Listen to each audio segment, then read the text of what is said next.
그날 새벽 그는 자신이 누구인지조차 몰랐습니다. 8개월 전 교통사고.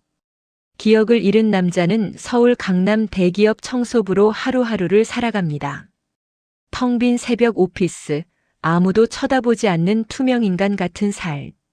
하지만 그의 입에서 튀어나온 한마디가 모든 걸 바꿔놓습니다. 이 중국어 번역. 틀렸습니다. 청소부가 아니었습니다. 그는 라이벌 기업의 핵심 간부였고 누군가 그를 제거하려 했습니다. 회사 내부에 숨겨진 배신, CEO를 서서히 무너뜨리는 음모, 그리고 사라진 약혼녀. 진실을 밝히려 할수록 위협은 커져갔습니다. 절벽 끝에 몰린 순간 그는 선택해야 했습니다. 도망칠 것인가, 싸울 것인가. 기억을 잃은 남자가 되찾은 건 과거가 아니었습니다. 용기였고 정의였고 그리고 사랑이었습니다. 지금부터 그 긴 여정을 따라가 보겠습니다. 그 전에 잠깐 이 영상이 마음에 드셨다면 구독과 좋아요 부탁드립니다. 여러분의 생각과 경험도 댓글로 남겨주세요. 여러분의 이야기 하나하나가 또 다른 변화를 만듭니다. 그럼 지금부터 오늘의 이야기 속으로 함께 들어가 볼까요? 새벽 5시 서울 강남구 테헤란로의 아스페라그룹 본사 건물은 아직 잠들어 있었습니다. 로비의 자동문이 열리며 한 남자가 조용히 들어섭니다. 류세현 35살. 회색 작업복을 입은 그는 청소 카트를 밀며 엘리베이터를 향해 걸어갑니다. 발소리마저 최대한 줄이려는 듯 천천히 조심스럽게 움직였습니다. 엘리베이터 안에서 그는 거울에 비친 자신의 얼굴을 바라봅니다. 이마 옆으로 희미하게 남은 흉터. 8개월 전 교통사고의 흔적입니다. 그날 이후 그의 인생은 완전히 달라졌습니다. 아니, 정확히 말하자면 그 이전의 삶은 모두 사라졌습니다. 이름과 나이만 겨우 기억할 뿐 가족이 있었는지, 어떤 일을 했는지, 누구를 사랑했는지 전부 하얀 안개 속에 묻혀버렸습니다. 18층 사무실 불을 켜자 형광등이 차례로 밝아집니다. 텅 빈 사무 공간, 정렬된 책상들, 꺼진 모니터들. 세연은 물걸레를 적셔 바닥을 닦기 시작합니다. 회의실 유리창을 닦고 책상 위 커피 자국을 지우고 화장실 거울을 반짝이게 만듭니다. 단순하고 반복적인 일이었습니다. 하지만 세연에게는 이것만이 유일하게 확실한 현실이었습니다. 가끔 이상한 일이 벌어졌습니다. 머릿속에 알 수 없는 이미지가 스쳐 지나가는 것입니다. 넓은 회의실에서 누군가를 설득하는 모습, 외국어로 유창하게 대화하는 장면, 긴 생머리를 한 여자가 바닷가를 걸어가는 뒷모습. 그러나 그것이 진짜 기억인지 단순한 환상인지 알 수 없었습니다. 세연은 그럴 때마다 고개를 저으며 다시 걸레질에 집중했습니다. 자네, 오늘 19층 회의실도 꼭 해놔. 오전 7시까지. 외주 업체 반장의 목소리가 무전기에서 흘러나옵니다. 세연은 짧게 대답하고 카트를 밀어 계단을 오릅니다. 아스페라그룹은 직원 수만 명을 거느린 초대형 기업입니다. 반도체, 화학, 유통, 금융까지 손대지 않은 분야가 없었습니다. 그 속에서 청소직은 투명인간과 다름없었습니다.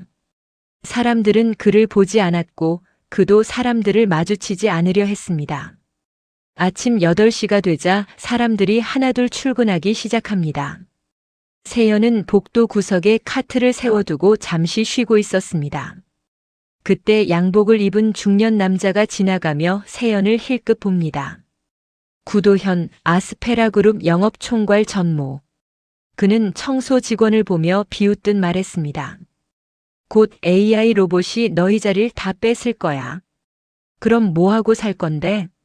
세연은 고개를 숙인 채 대답하지 않았습니다. 구도현은 코웃음을 치며 사라졌습니다. 세연은 익숙하다는 듯 다시 카트를 밀었습니다. 이런 일은 처음이 아니었습니다. 하지만 단 한 사람 다르게 대하는 이가 있었습니다. 아스페라그룹의 2대 CEO 박희도. 38살의 그녀는 창업주의 딸로 5년 전 경영권을 물려받은 뒤 회사를 아시아 최고 수준으로 끌어올린 인물이었습니다.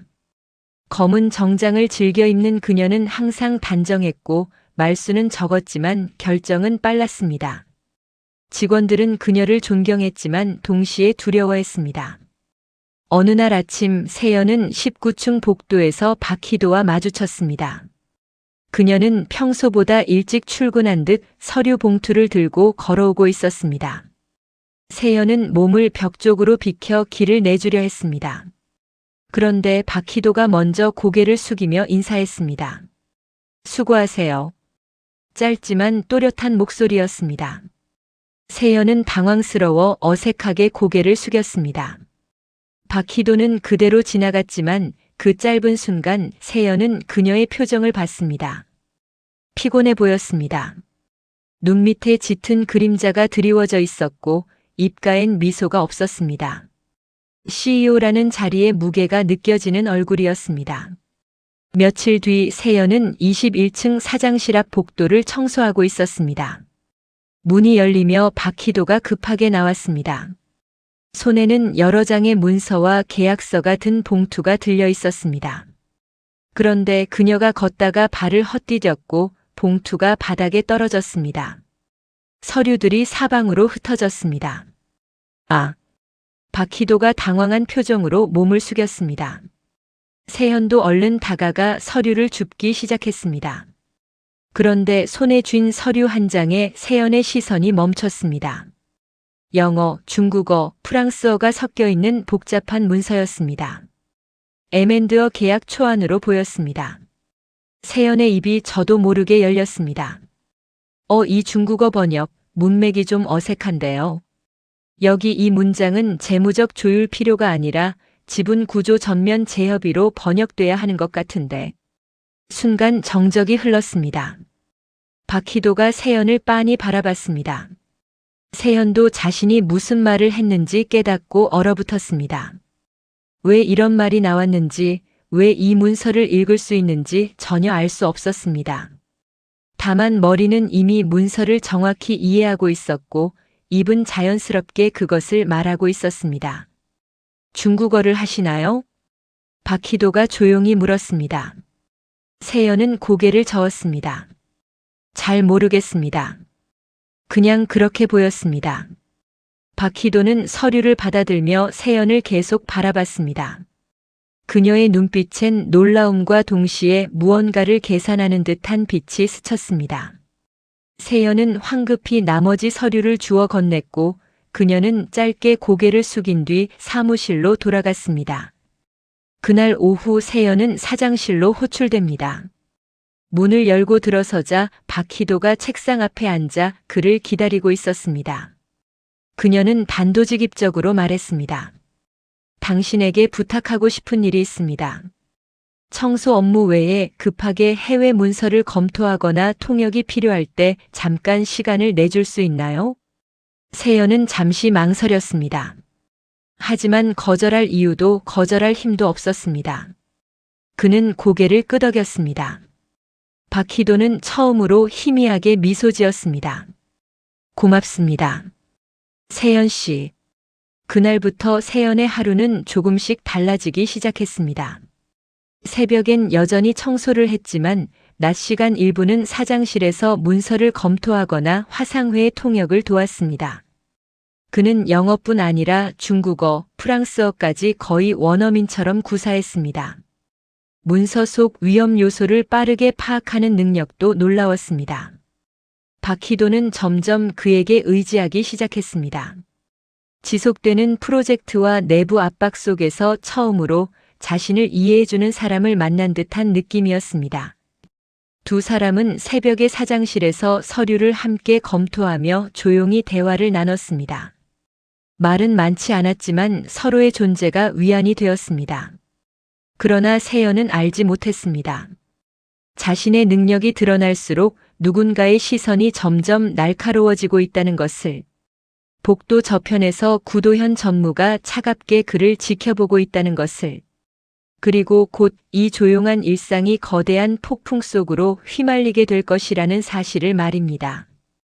아스페라 그룹은 아시아 시장 확장을 위해 홍콩의 거대 상사 이스턴 브릿지 인터내셔널과 대규모 제휴 계약을 추진하고 있었습니다. 이 딜이 성사되면 아스페라는 동남아 전역의 유통망을 확보하게 됩니다. 반대로 실패하면 경쟁사의 시장을 내주는 것이나 다름없었습니다. 회사의 운명이 걸린 협상이었습니다. 계약 당일 아침 세연은 평소처럼 새벽 5시에 출근했습니다. 그런데 사장실 앞 복도에 불이 켜져 있었습니다. 문틈으로 박희도의 목소리가 들렸습니다. 다급하고 날카로운 어조였습니다. 지금 무슨 소리예요? 통역사가 연락이 안 된다니? 세연은 발걸음을 멈췄습니다. 박희도의 비서가 황급히 대답했습니다. 어젯밤부터 전화도 안 받고 숙소에도 없습니다. CCTV를 확인했는데 새벽 3시에 짐을 챙겨 나간 것으로 보입니다. 계약은 오전 10시예요. 3시간밖에 안 남았어요. 박희도의 목소리가 떨렸습니다. 세연은 조심스럽게 문을 두드렸습니다. 박희도가 문을 열었습니다. 그녀의 얼굴은 창백했고 손끝이 미세하게 떨리고 있었습니다. 세연 씨, 무슨 일이십니까? 박희도는 잠시 망설이다 말했습니다. 홍콩 측과 계약 회의가 있는데 통역사가 사라졌어요. 지금 급하게 다른 사람을 구하고 있지만 세연은 그녀의 눈을 똑바로 바라보며 말했습니다. 제가 하겠습니다. 박희도는 고개를 저었습니다. 안 돼요. 이건 단순 통역이 아니에요.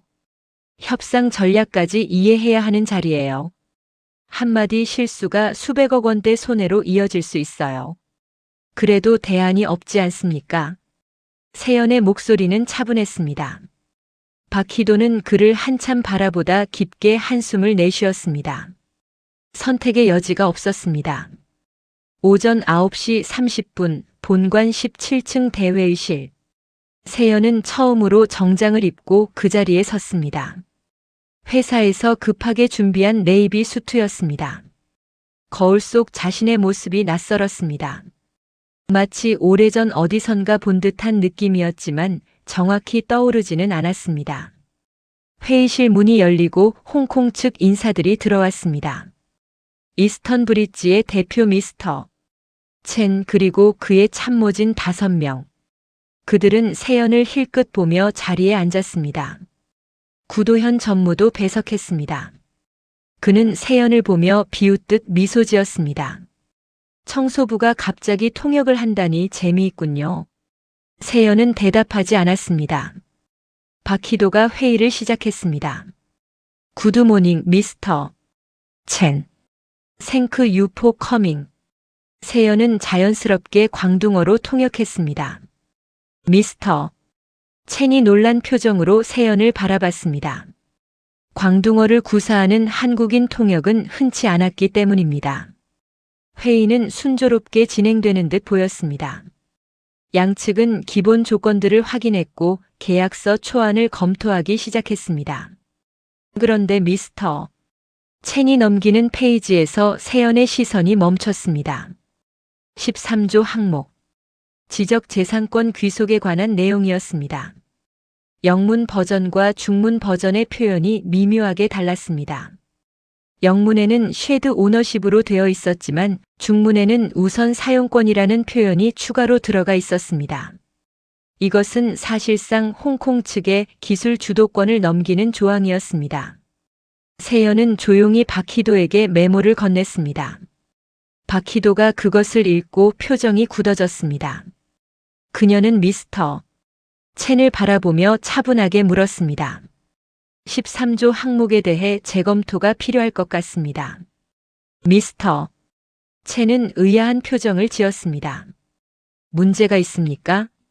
세연이 광둥어로 말했습니다. 영문 버전과 중문 버전의 표현이 다릅니다. 중문에는 우선 사용권이라는 문구가 추가되어 있는데 이것은 계약 정신과 맞지 않습니다. 회의실에 긴장감이 돌았습니다.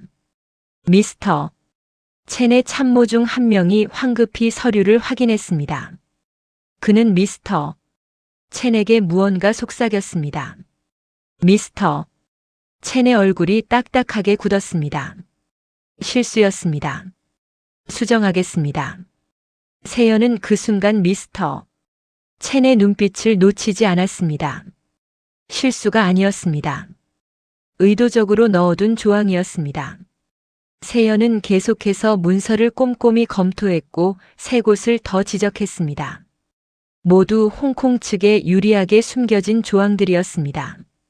협상은 2시간 넘게 이어졌습니다. 양측은 팽팽하게 맞섰고 세연은 한치의 실수 없이 통역하며 바퀴도를 보좌했습니다. 결국 계약은 아스페라에 훨씬 유리한 조건으로 재조정되었습니다. 미스터. 첸은 마지못해 서명했습니다. 회의가 끝나고 홍콩 측이 떠나자 바퀴도는 긴장이 풀린 듯 의자에 깊이 기댔습니다. 그녀는 세연을 바라보며 처음으로 환하게 웃었습니다. 고마워요, 세연 씨. 당신이 아니었으면 회사가 큰 손해를 볼 뻔했어요. 세연은 담담히 고개를 끄덕였습니다. 그런데 그 순간 구도현이 차갑게 말했습니다. 대체 청소부 주제에 어떻게 그런 능력이 있는 거죠? 세연은 그를 바라봤습니다. 구도현의 눈빛엔 의심과 적대감이 가득했습니다. 혹시 당신 다른 회사 스파이 아닙니까? 바퀴도가 날카롭게 끼어들었습니다. 전무님, 무슨 말씀을 그렇게 하세요? 사장님도 이상하지 않으세요? 갑자기 나타나서 완벽하게 통역을 해내다니.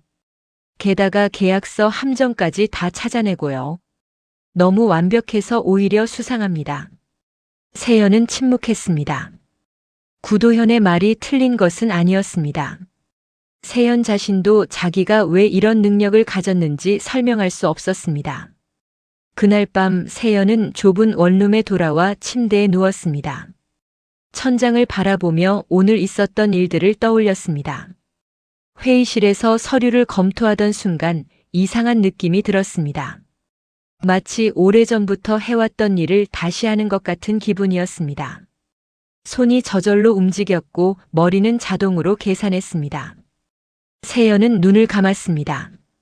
그러자 다시 그 이미지들이 떠올랐습니다. 넓은 회의실, 외국어로 협상하는 목소리, 긴 머리를 한 여자의 뒷모습. 이번엔 조금 더 선명했습니다. 여자가 돌아보며 미소 짓는 것 같았습니다. 하지만 얼굴은 보이지 않았습니다. 다음 날 아침 세연이 출근하자 경비실 직원이 그를 불렀습니다. 류세현 씨, 누가 찾아왔어요?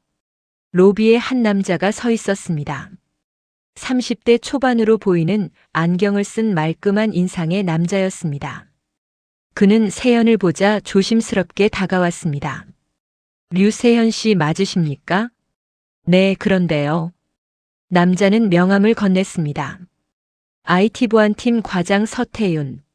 세연은 명함을 받아들며 물었습니다. 무슨 일이십니까? 서태윤은 주변을 살피며 낮은 목소리로 말했습니다.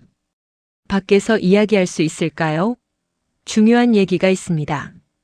두 사람은 건물 밖 카페로 자리를 옮겼습니다. 서태윤은 커피를 한 모금 마신 뒤 조심스럽게 말을 꺼냈습니다. 구도현 전무가 당신을 조사하고 있습니다. 세연은 놀라지 않았습니다. 어느 정도 예상했던 일이었습니다. 왜 저한테 이 말을 하시는 겁니까? 저는 바퀴도 사장님 집안에 오래전부터 신세를 진 사람입니다. 사장님 아버지께서 제 아버지를 도와주셨고 저도 그 은혜로 이 회사에 들어왔습니다. 서태윤의 목소리는 진지했습니다. 최근 회사 내부에 이상한 움직임이 포착됐습니다. 구도현 전무가 외부 세력과 접촉하고 있고 사장님을 겨냥한 음모가 진행 중인 것 같습니다. 그런데 당신이 나타나면서 상황이 복잡해졌어요. 무슨 뜻입니까? 서태윤은 태블릿을 꺼내 화면을 보여주었습니다. 거래 내역, 통신 기록, 그리고 세연의 사고 당일 날짜가 표시된 문서들이었습니다. 당신이 사고를 당한 날 아스페라와 싱크론 코리아 간의 핵심 딜이 갑자기 무산됐습니다. 그리고 그 직후 구도현 전무의 비밀 계좌에 거액이 입금됐어요. 세연의 손이 굳었습니다. 서태윤이 계속 말했습니다. 더 충격적인 건 박희도 사장님이 희귀자가 면역 질환을 앓고 계신다는 겁니다. 최근 약 처방이 바뀌었는데 그 이후로 상태가 급격히 악화되고 있어요. 처방 변경 과정에서 구도현 전무가 관여했을 가능성이 높습니다. 세연은 숨이 막히는 것 같았습니다. 박희도가 아프다는 사실도 몰랐고 누군가 그녀를 서서히 무너뜨리고 있다는 것도 처음 알았습니다. 왜 저한테 이런 얘기를 하시는 겁니까? 당신이 누군지 모르겠지만 사장님이 당신을 믿고 계십니다. 그리고 저는 사장님을 지키고 싶습니다. 혼자선 할 수 없어요. 세연은 태블릿 화면을 다시 바라봤습니다. 자신의 사고 날짜, 무산된 계약, 구도현의 비자금. 모든 것이 하나의 선으로 이어지고 있었습니다. 자신의 사고가 단순한 우연이 아니었을 가능성. 그리고 지금도 누군가 박희도를 노리고 있다는 사실. 제가 뭘 해야 합니까? 서태윤이 조용히 말했습니다. 일단 조심하세요. 구도현은 당신을 제거하려 할 겁니다. 그리고 이것 좀 봐주세요. 그는 USB 하나를 건넸습니다.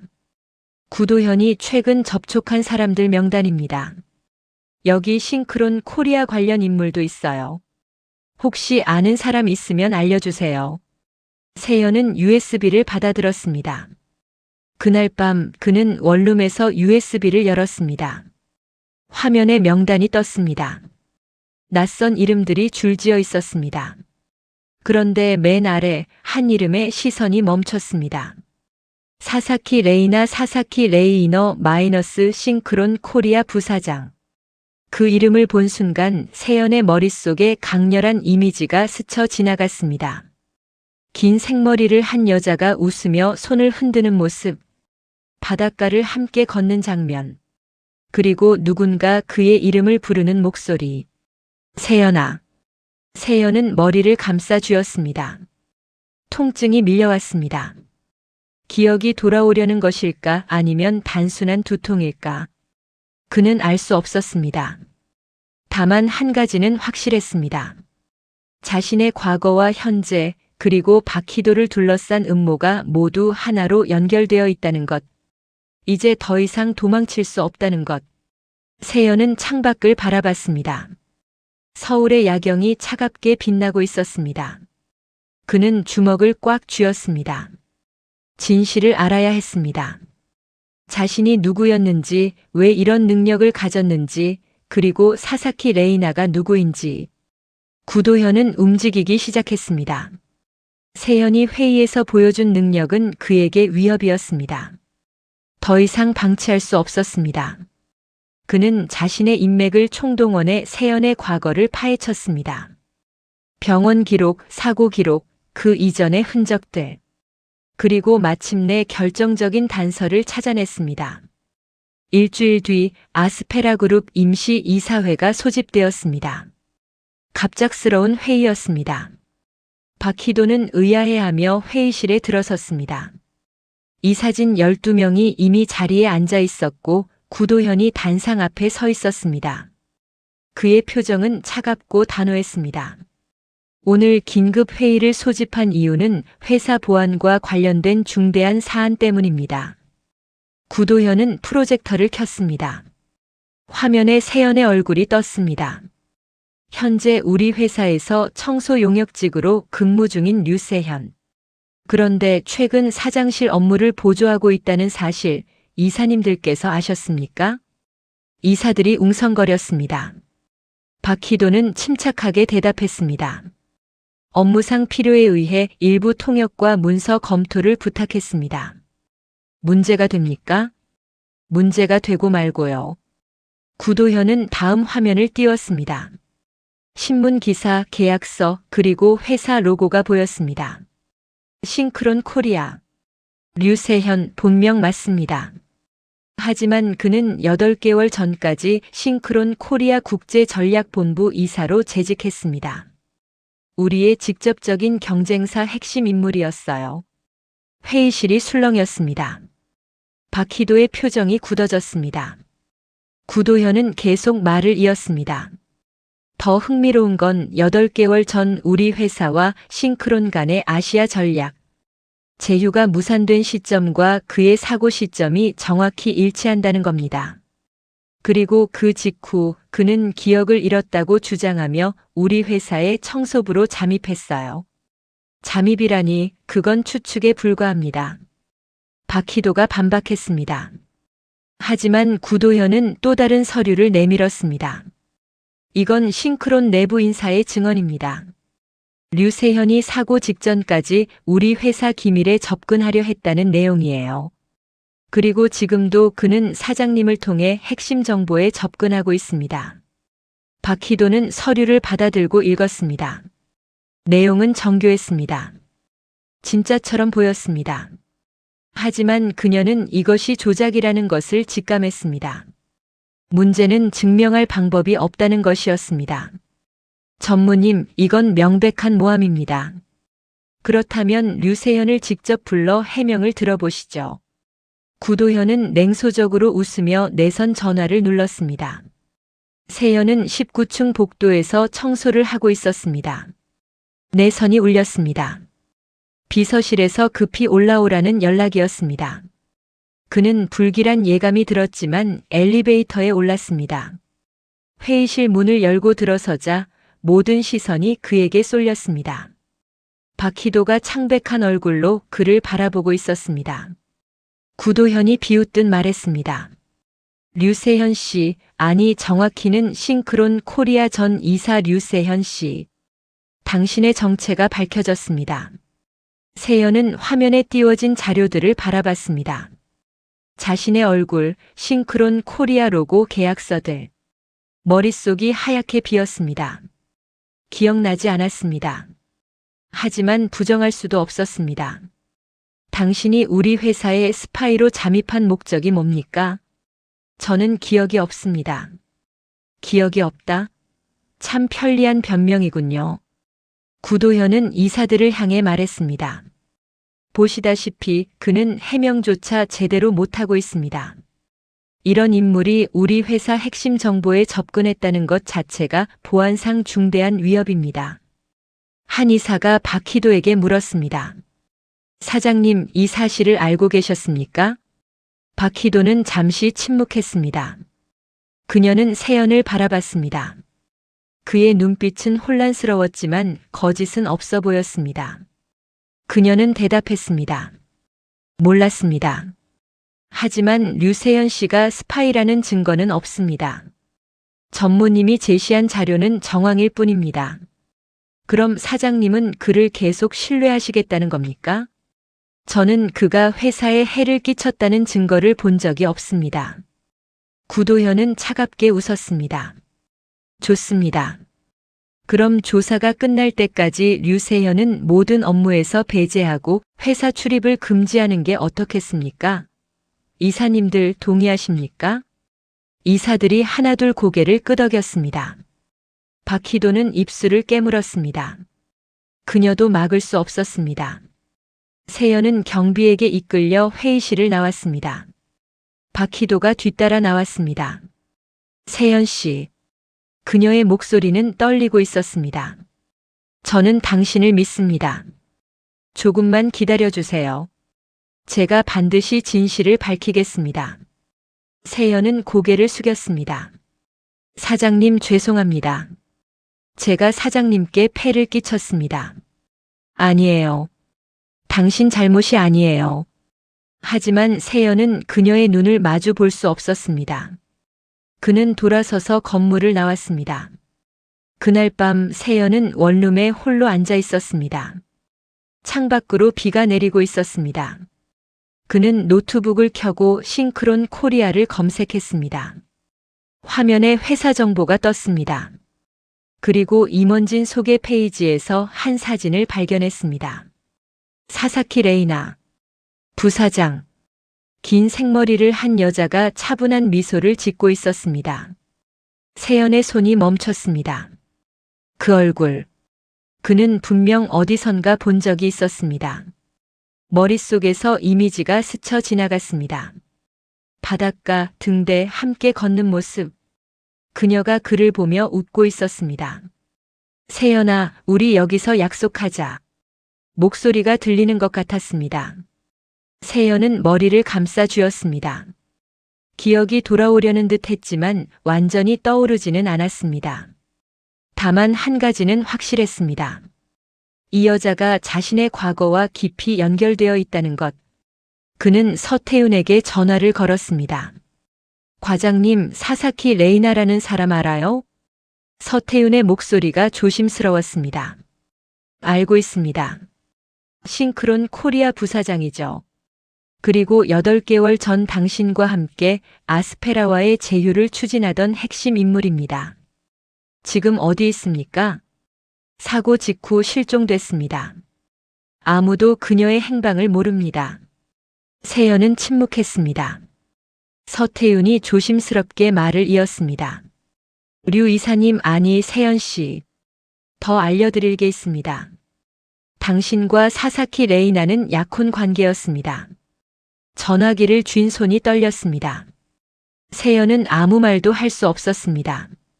서태윤이 계속 말했습니다. 그리고 구도현이 당신의 사고를 조작했을 가능성이 높습니다. 사고 당일 그의 측근이 사고 현장 근처에 있었다는 CCTV 기록을 찾았습니다. 하지만 이걸 공개하기엔 아직 증거가 부족합니다. 세연은 천천히 말했습니다. 왜 저를 제거하려 한 겁니까? 당신이 구도현의 비리를 알아냈기 때문입니다. 그는 아스페라의 기밀을 외부에 팔아넘기고 있었고 당신이 그 증거를 잡았습니다. 그래서 당신을 없애려 했던 거예요. 세연은 눈을 감았습니다. 퍼즐 조각들이 맞춰지기 시작했습니다. 자신이 왜 사고를 당했는지, 왜 기억을 잃었는지, 그리고 왜 지금 이 상황에 놓였는지. 사사키 레이나를 찾아야 합니다. 그녀가 증거를 가지고 있을 겁니다. 어떻게 찾으실 건데요? 8개월 동안 아무도 못 찾았습니다. 세연은 잠시 생각에 잠겼습니다. 그리고 문득 떠오르는 장면이 있었습니다. 등대. 강원도 동해의 폐등대. 그곳에서 누군가와 약속을 했던 것 같았습니다. 한 곳 가봐야 할 곳이 있습니다. 다음 날 새벽 세연은 강원도행 기차에 올랐습니다. 비는 그쳤지만 하늘은 여전히 흐렸습니다. 기차는 터널을 지나 동해안으로 향했습니다. 세연은 창밖을 바라보며 생각했습니다. 레이나를 찾으면 모든 것이 명확해질 것입니다. 진실도 자신의 과거도. 오후 2시 그는 동해의 한 작은 마을에 도착했습니다. 바다가 보이는 언덕 위에 낡은 등대가 서 있었습니다. 세연은 그곳을 향해 걸었습니다. 발걸음이 빨라졌습니다. 마치 몸이 기억하고 있는 것처럼. 등대 아래에 작은 창고가 있었습니다. 문은 잠겨 있었지만 세연은 옆 창문을 통해 안으로 들어갔습니다.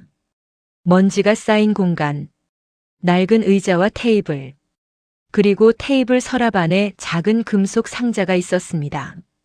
세연은 떨리는 손으로 상자를 열었습니다. 안에는 USB 하나와 편지 한 장이 들어 있었습니다. 편지를 펼쳤습니다. 익숙한 듯 낯선 필체였습니다. 세연에게. 이 편지를 읽고 있다면 당신은 이곳을 기억해낸 거겠죠. USB 안에 구도현의 모든 비리가 담겨 있습니다. 비자금 흐름, 사이버테크와의 거래, 박희도 사장의 약 조작 증거까지. 당신을 지키지 못해 미안해요. 하지만 이제 당신이 진실을 밝힐 차례입니다. 조심하세요. 그들은 아직도 당신을 노리고 있습니다. 언젠가 다시 만날 수 있기를. 마이너스 레이나. 세연은 편지를 꽉 쥐었습니다. 레이나는 자신을 지키기 위해 모든 증거를 모아두고 사라진 것입니다. 그는 USB를 주머니에 넣고 밖으로 나왔습니다. 그런데 등대 앞에 2명의 남자가 서 있었습니다. 검은 옷을 입은 그들은 세연을 차갑게 바라봤습니다. USB 내놓으시죠. 세연은 뒤로 물러섰습니다. 그들은 천천히 다가왔습니다. 도망칠 곳은 없었습니다. 뒤는 절벽이었습니다. 누구 보낸 겁니까?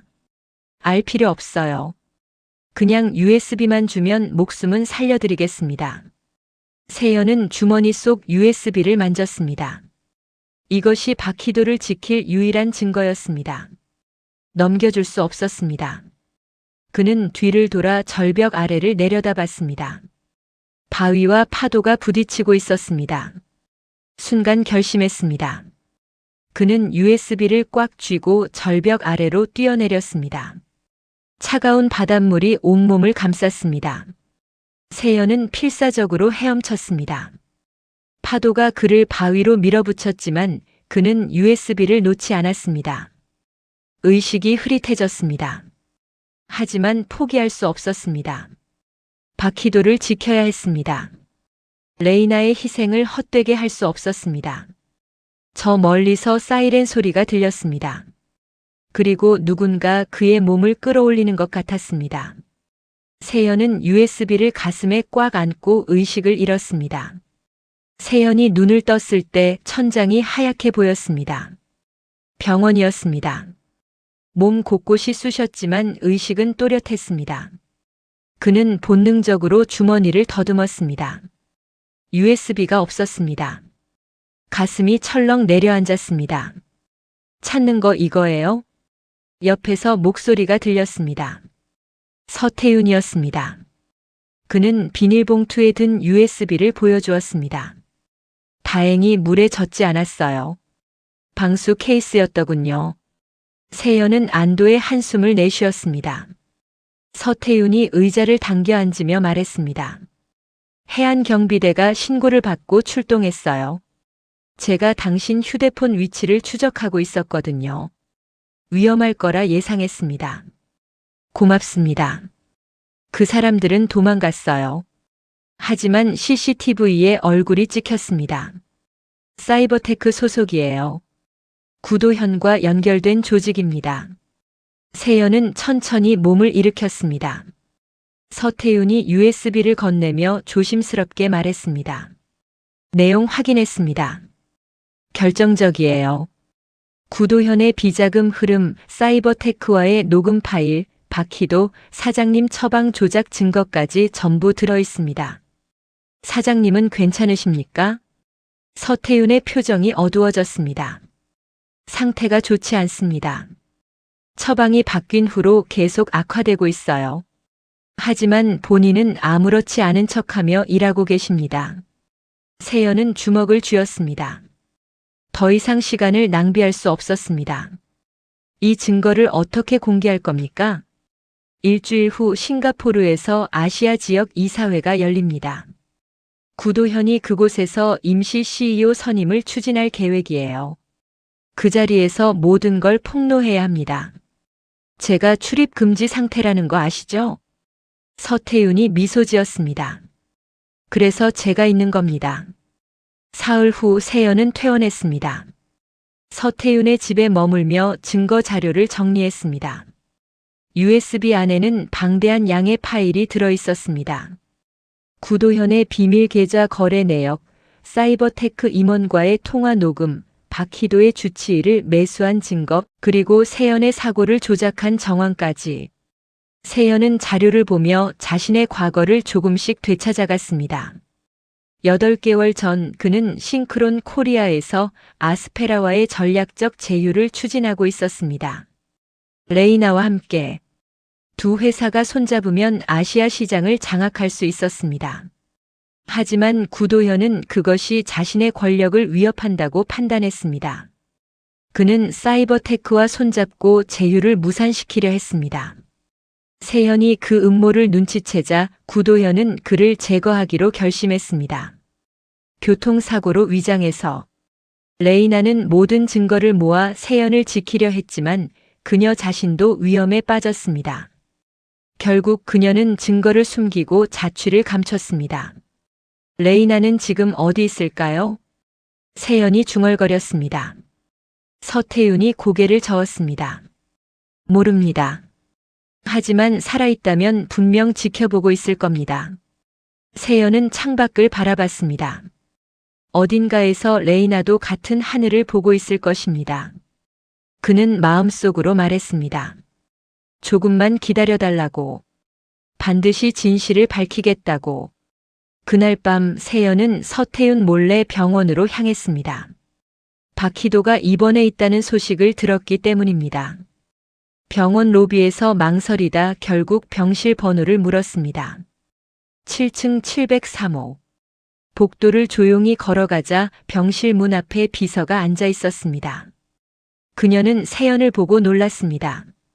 류세현 씨, 사장님 상태가 어떻습니까? 비서는 잠시 망설이다 작은 목소리로 말했습니다. 많이 안 좋으십니다. 하지만 아무한테도 말하지 말라고 하셨어요. 제가 잠깐 뵐 수 있을까요? 비서는 고개를 저었습니다. 죄송합니다. 면회 금지 상태예요. 세연은 고개를 숙였습니다. 그때 병실 문이 열렸습니다. 박희도였습니다. 그녀는 링거를 맞으며 휠체어에 앉아 있었습니다. 얼굴은 창백했고 눈 밑의 그림자는 더 짙어져 있었습니다. 세연 씨. 그녀의 목소리는 가늘었습니다. 세연은 다가가 무릎을 꿇었습니다. 사장님 죄송합니다. 제 때문에. 아니에요. 박희도는 고개를 저었습니다. 당신 잘못이 아니에요. 저도 알고 있어요. 구도현이 당신을 모함했다는 것, 그리고 저를 노리고 있다는 것. 왜 아무 말씀도 안 하셨습니까? 증거가 없었어요. 그리고 그녀는 잠시 말을 멈췄습니다. 두려웠어요. 회사를 사람들을 잃을까봐. 하지만 이제 알았어요. 진실을 외면하는 게 더 큰 두려움이라는 걸. 세연은 그녀의 손을 조심스럽게 잡았습니다. 사장님, 일주일만 기다려주세요. 제가 모든 걸 바로잡겠습니다. 박희도는 그를 바라보며 희미하게 미소 지었습니다. 믿어요, 세연 씨. 그 미소가 세연에게 힘이 되었습니다. 그는 일어서서 깊게 고개 숙였습니다. 반드시 지키겠습니다. 일주일이 빠르게 지나갔습니다. 싱가포르 이사회 전날 서태윤과 세연은 비행기에 올랐습니다. 서태윤은 IT 보안 팀장 자격으로 참석 권한이 있었고 세연은 그의 보조 인력으로 등록되었습니다. 싱가포르 마리나베이 호텔 컨퍼런스룸. 이사진 20명이 자리를 채웠습니다. 구도현은 단상에 서서 여유로운 표정을 짓고 있었습니다. 박희도는 참석하지 못했습니다. 건강상 이유로 화상 참여만 가능했습니다. 구도현이 회의를 시작했습니다. 오늘은 중대한 안건을 다루려 합니다. 현 CEO 박희도 사장의 건강 문제로 인한 임시 경영 체제 논의입니다. 화면에 박희도의 모습이 떴습니다. 그녀는 병실 침대에 누워 있었습니다. 얼굴은 더 여위었고 말하는 것조차 힘들어 보였습니다. 저는 계속 일할 수 있습니다. 그녀의 목소리는 떨렸습니다. 구도현이 안타까운 표정을 지으며 말했습니다. 사장님, 무리하시면 안 됩니다. 회사를 위해서라도 잠시 쉬셔야 합니다. 이사 중 한 명이 말했습니다. 구 전무 말이 맞습니다. 임시 체제가 필요해 보입니다. 다른 이사들도 고개를 끄덕였습니다. 구도현은 속으로 미소 지었습니다. 계획대로였습니다. 그럼 투표로. 그때 회의실 문이 열렸습니다. 서태윤과 세연이 들어왔습니다. 구도현의 얼굴이 굳었습니다. 무슨 일입니까? 여기는 이사회입니다. 서태윤이 차분하게 말했습니다. 긴급보고 사항이 있습니다. IT 보안 팀장으로서 이사회에 즉시 보고해야 할 중대한 사안입니다. 지금은 회사 존립과 관련된 문제입니다. 서태윤의 목소리는 단호했습니다. 이사 중 한 명이 말했습니다. 들어봅시다. 서태윤은 노트북을 연결했습니다. 프로젝터에 화면이 떴습니다. 구도현의 비밀 계좌 내역이었습니다. 이것은 구도현 전무의 해외 비밀 계좌입니다. 지난 2년간 사이버테크로부터 총 50억 원이 입금되었습니다. 회의실이 술렁였습니다. 구도현이 자리에서 일어났습니다. 이건 조작입니다. 조작이라면 이것도 조작입니까? 서태윤은 다음 파일을 재생했습니다. 녹음 파일이었습니다. 구도현과 사이버테크 임원의 대화였습니다. 아스페라 신기술 자료 넘기면 20억 더 드리죠. 좋아. 다음 주에 넘기지. 구도현의 목소리가 또렷하게 들렸습니다. 이사들의 얼굴이 굳어졌습니다. 그리고 이것은 박희도 사장님의 처방 조작 증거입니다. 화면에 의료 기록이 떴습니다. 원래 처방과 바뀐 처방, 그리고 구도현이 주치의에게 보낸 메시지까지. 사장을 천천히 무너뜨려. 급하면 안 돼. 침묵이 흘렀습니다. 모든 시선이 구도현에게 쏠렸습니다. 그의 얼굴은 창백했습니다. 세연이 앞으로 나섰습니다. 그리고 저는 구도현 전무가 제거하려 한 증인입니다. 8개월 전 교통사고도 그가 조작한 것입니다. 구도현은 뒤로 물러서며 고개를 저었습니다. 이건 함정이야. 그는 재킷 안주머니에서 무언가를 꺼냈습니다. 작은 권총이었습니다. 이사들이 비명을 질렀습니다. 구도현은 총을 세연에게 겨누었습니다. 다 내 때문이야. 내가 없었으면 완벽했어.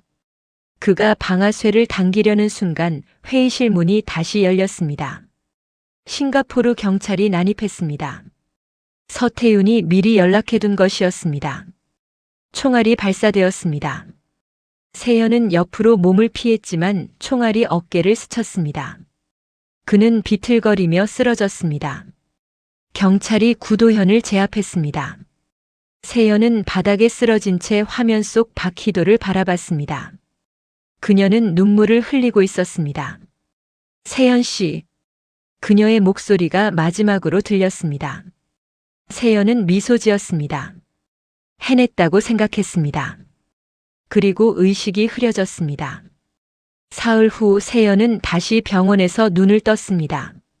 어깨에 붕대가 감겨 있었습니다. 옆에 박희도가 앉아 있었습니다. 그녀도 링거를 맞고 있었지만 얼굴에는 생기가 돌아와 있었습니다. 깨어나셨군요. 그녀의 목소리는 훨씬 안정되어 있었습니다. 사장님 괜찮으십니까? 처방을 원래대로 돌렸어요. 빠르게 회복 중입니다. 세연은 안도의 한숨을 내쉬었습니다. 박희도가 그의 손을 잡았습니다. 고마워요, 세연 씨. 당신이 없었으면 저도 회사도 무너졌을 거예요. 제가 해야 할 일이었습니다. 박희도는 잠시 망설이다 조심스럽게 물었습니다. 이제 기억나세요? 당신의 과거? 세연은 고개를 끄덕였습니다. 네. 대부분 돌아왔습니다. 그럼 사사키 레이나도? 세연의 표정이 복잡해졌습니다. 박희도는 그의 손을 놓으려 했지만 세연이 먼저 잡았습니다. 사장님, 저는 괜찮아요. 박희도는 슬프게 미소 지었습니다. 당신에게 소중한 사람이 있다는 거 알고 있어요. 그 사람을 찾아가세요. 세연은 그녀를 바라봤습니다. 그리고 천천히 말했습니다. 찾아야 합니다. 하지만 제 마음을 정리하기 위해서입니다. 박희도의 눈빛이 흔들렸습니다. 세연이 계속 말했습니다. 과거는 과거입니다. 저는 지금 이 순간을 선택하고 싶습니다. 박희도는 눈물을 참으며 고개를 숙였습니다. 세연은 그녀의 손을 꽉 잡았습니다. 두 사람은 말없이 서로의 온기를 느꼈습니다. 창밖으로 햇살이 들어왔습니다. 긴 어둠이 걷히고 새로운 시작이 보이기 시작했습니다. 구도현은 구속되었습니다. 사이버테크와의 공모, 회사 기밀 유출, 박희도 살해 미수, 세연 사고 조작. 모든 혐의가 인정되었습니다. 함께 연루된 사이버테크 임원들도 전원 검거되었습니다.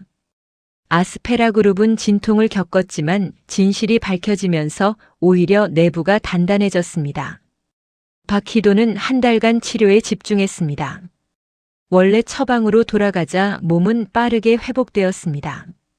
의사는 향후 수년간 정상적인 활동이 가능할 것이라 했습니다. 그녀는 다시 사무실로 돌아왔고 이사회는 만장일치로 그녀의 연임을 결정했습니다. 세연도 어깨 부상에서 회복했습니다. 그는 더 이상 청소부가 아니었습니다. 박희도는 그를 정식으로 아스페라 국제전략실 이사로 임명했습니다. 직원들은 처음엔 의아해했지만 그의 능력을 확인한 후엔 모두 인정했습니다. 하지만 세연의 마음속엔 여전히 해결되지 않은 문제가 있었습니다. 사사키 레이나. 그는 그녀를 찾아야 했습니다. 과거를 정리하기 위해서가 아니라 그녀에게 감사를 전하기 위해서였습니다. 어느 토요일 오후 세연은 다시 강원도 동해로 향했습니다. 등대는 여전히 그 자리에 서 있었습니다. 그는 천천히 언덕을 올랐습니다. 바람이 차가웠지만 마음은 평온했습니다. 등대 앞에 도착하자 누군가 서 있었습니다. 긴 생머리를 한 여자. 바다를 바라보고 있었습니다. 세연의 발걸음이 멈췄습니다. 여자가 천천히 돌아봤습니다. 레이나였습니다. 그녀는 여전히 아름다웠습니다. 하지만 눈가엔 피로가 묻어 있었고 표정은 쓸쓸해 보였습니다. 두 사람은 한참 동안 서로를 바라봤습니다. 올 줄 알았어. 레이나가 먼저 말했습니다. 목소리는 차분했습니다. 당신이 USB를 찾았다는 소식 들었어. 그리고 모든 걸 해결했다는 것도 당신 덕분입니다. 세연이 천천히 다가갔습니다. 당신이 모아둔 증거가 없었다면 아무것도 할 수 없었을 겁니다. 레이나는 고개를 저었습니다. 나는 당신을 지키지 못했어. 사고를 막지도 못했고. 당신 잘못이 아닙니다. 세연은 그녀의 어깨에 손을 얹었습니다. 당신은 최선을 다했습니다. 증거를 모으고 숨기고 저를 기다려줬습니다. 레이나의 눈에 눈물이 맺혔습니다. 미안해. 당신 곁에 있지 못해서. 괜찮습니다. 두 사람은 바다를 바라보며 나란히 섰습니다. 파도 소리만 들렸습니다. 한참 후 레이나가 조심스럽게 물었습니다.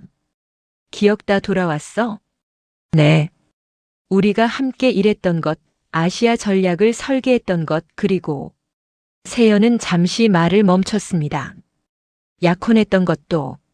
레이나는 쓸쓸하게 미소 지었습니다. 그 반지 아직 가지고 있어? 세연은 주머니에서 작은 상자를 꺼냈습니다. 레이나가 USB와 함께 남겨둔 약혼 반지였습니다. 그는 상자를 열어 반지를 보여주었습니다. 항상 가지고 다녔습니다. 레이나는 반지를 바라보며 천천히 말했습니다. 당신 눈빛이 달라졌어. 무슨 뜻입니까? 예전엔 나를 볼 때 미래를 그렸어. 하지만 지금은. 그녀는 세연을 돌아봤습니다. 다른 사람을 보고 있어. 세연은 부정하지 않았습니다. 레이나는 슬프지만 따뜻한 표정으로 말했습니다. 박희도 사장이죠? 세연은 고개를 숙였습니다. 죄송합니다. 사과할 필요 없어. 레이나는 그의 손을 잡았습니다. 사랑은 선택할 수 있는 게 아니야.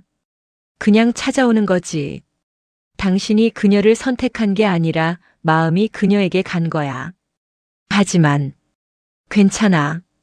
레이나는 반지를 세연의 손에 쥐어주었습니다.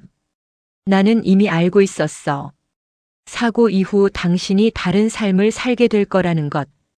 그리고 나는 그 삶의 일부가 아닐 거라는 것. 세연의 눈에도 눈물이 고였습니다. 미안합니다. 미안하지 않아도 돼. 레이나는 그의 뺨에 손을 가져다 댔습니다. 나는 당신이 행복하길 바랄 뿐이야. 그게 사랑이잖아. 바람이 불었습니다. 레이나의 머리카락이 날렸습니다. 그녀는 뒤로 물러서며 말했습니다. 잘 살아, 세연아. 그리고 그녀를 잘 지켜줘. 당신은 어떻게 할 겁니까? 나도 내 길을 찾아야지. 레이나는 미소 지으며 돌아섰습니다. 세연은 그녀의 뒷모습을 바라봤습니다. 그녀는 천천히 언덕을 내려갔습니다. 세연은 그 모습이 완전히 사라질 때까지 지켜봤습니다. 그리고 마지막으로 작별 인사를 속삭였습니다. 고마웠습니다, 레이나. 한 달 후 아스페라 그룹은 아시아 전략을 재정비했습니다. 세연이 중심이 되어 싱크론 코리아와의 제휴를 다시 추진했습니다. 이번엔 성공적이었습니다. 두 회사는 동남아 시장에 공동으로 진출했고 첫 분기부터 역대급 실적을 기록했습니다. 박희도는 완전히 회복했습니다. 그녀는 예전보다 자주 웃었고 직원들과의 소통도 늘었습니다. 회사 분위기도 달라졌습니다. 투명하고 따뜻했습니다. 어느 금요일 저녁 세연은 사무실에서 마지막 보고서를 정리하고 있었습니다. 문이 노크되었습니다. 박희도였습니다. 그녀는 평소와 달리 캐주얼한 옷을 입고 있었습니다. 아직도 이래요? 거의 끝났습니다. 박희도가 다가와 그의 옆에 섰습니다. 주말인데 쉬어야죠. 사장님도 퇴근 안 하셨잖습니까? 당신 기다리고 있었어요. 세연은 그녀를 돌아봤습니다. 박희도는 창밖을 바라보며 조심스럽게 말했습니다. 레이나 씨 만나고 왔죠? 네. 어땠어요? 세연은 잠시 생각하다 대답했습니다. 좋은 사람이었습니다. 그리고 이제 각자의 길을 가기로 했습니다. 박희도는 그를 바라봤습니다. 세연이 계속 말했습니다. 저는 과거에 살고 싶지 않습니다. 지금 이 순간이 더 소중하니까요. 세연 씨. 세연은 자리에서 일어나 그녀와 마주 섰습니다. 그는 주머니에서 작은 상자를 꺼냈습니다. 박희도의 눈이 커졌습니다. 이건 레이나의 반지는 아닙니다. 세연은 상자를 열었습니다. 안에 심플한 디자인의 반지가 들어 있었습니다. 한국 전통 매듭 문양이 새겨져 있었습니다. 제가 직접 고른 겁니다. 사장님께 드리고 싶어서. 박희도는 손으로 입을 가렸습니다. 눈에 눈물이 고였습니다. 저는 기억을 잃었을 때도 되찾았을 때도 단 한 사람만 생각했습니다. 세연은 무릎을 꿇었습니다. 박희도 사장님. 제가 새벽에 복도를 닦을 때, 사장실에서 서류를 검토할 때, 회의실에서 통역할 때, 그리고 진실을 밝히기 위해 싸울 때 항상 제 곁에 있어준 사람. 저에게 희망을 준 사람. 박희도는 눈물을 흘렸습니다. 이번엔 기억도 마음도 과거도 미래도 모든 걸 가진 채로 선택합니다. 저와 함께 걸어주시겠습니까? 박희도는 대답 대신 고개를 끄덕였습니다. 세연은 반지를 그녀의 손에 끼워주었습니다. 두 사람은 서로를 끌어안았습니다. 창밖으로 서울의 야경이 반짝이고 있었습니다. 1년 후 세연과 박희도는 강원도 동해를 찾았습니다. 결혼식을 올린 지 2달이 지난 후였습니다. 두 사람은 손을 잡고 등대를 향해 걸었습니다. 석양이 바다를 물들이고 있었습니다. 여기가 그 등대예요? 박희도가 물었습니다. 세연은 고개를 끄덕였습니다. 네. 제 과거와 현재가 만난 곳입니다. 그럼 이제는 미래를 만드는 곳이네요. 두 사람은 등대 앞에 섰습니다. 바다를 바라보며 나란히 서 있었습니다. 파도가 부드럽게 밀려왔다 물러갔습니다. 세연 씨. 네. 후회 없어요? 세연은 그녀의 손을 꽉 잡았습니다. 단 한 번도 없었습니다. 박희도는 그의 어깨에 머리를 기댔습니다. 저도요. 바람이 불었습니다. 두 사람의 옷자락이 나풀거렸습니다. 석양은 점점 낮아지고 있었습니다. 하지만 등대는 불을 켜기 시작했습니다. 어둠 속에서 길을 밝히는 빛처럼. 세연은 생각했습니다. 자신은 기억을 잃고 모든 것을 잃었습니다. 하지만 그 덕분에 진짜 소중한 것을 찾았습니다. 진실, 용기, 그리고 사랑. 박희도 사장님. 이제 그만 사장님이라고 불러요. 우린 부부잖아요. 박희도가 장난스럽게 말했습니다. 세연은 웃으며 말했습니다. 희도 씨. 네. 고맙습니다. 제 곁에 있어줘서. 박희도는 그를 돌아보며 미소 지었습니다. 저야말로 고마워요. 저를 지켜줘서. 두 사람은 키스했습니다. 석양이 그들을 감싸며 황금빛으로 물들었습니다. 파도는 계속 밀려왔고 등대는 계속 빛을 비췄습니다. 그곳에서 멀지 않은 언덕 위 한 여자가 그들을 바라보고 있었습니다. 긴 생머리를 한 레이나였습니다. 그녀는 조용히 미소 지으며 돌아섰습니다. 잘 살아, 세연아. 그녀는 천천히 걸어갔습니다. 석양 속으로 사라져갔습니다. 그녀의 뒷모습은 쓸쓸했지만 어딘가 평온해 보였습니다. 세연과 박희도는 손을 잡고 등대를 내려왔습니다. 두 사람의 그림자가 길게 늘어졌습니다. 하나로 겹쳐진 그림자였습니다. 이제 어디 갈까요? 박희도가 물었습니다. 세연은 하늘을 올려다봤습니다. 별이 하나둘 떠오르고 있었습니다. 어디든 좋습니다. 당신과 함께라면. 두 사람은 웃으며 걸었습니다. 바다를 뒤로하고 마을을 향해. 그곳에는 따뜻한 불빛이 켜진 작은 식당이 있었습니다. 그들은 그곳으로 들어갔습니다. 등대는 여전히 빛을 비추고 있었습니다.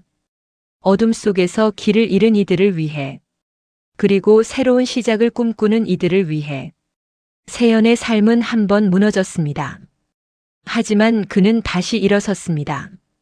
기억을 잃었지만 더 소중한 것을 얻었습니다. 과거를 놓았지만 더 밝은 미래를 붙잡았습니다. 그리고 이제 그는 알았습니다. 인생은 기억이 아니라 선택이라는 것을, 과거가 아니라 현재라는 것을, 그리고 사랑은 언제나 용기라는 것을. 강원도 동해의 등대는 오늘도 빛을 비춥니다. 누군가를 기다리며, 누군가를 위로하며, 그리고 새로운 이야기를 시작하는 이들을 축복하며. 영상이 마음에 드셨다면 구독과 좋아요 부탁드립니다. 그리고 여러분의 이야기를 댓글로 들려주세요. 당신의 한마디가 또 다른 변화를 만듭니다.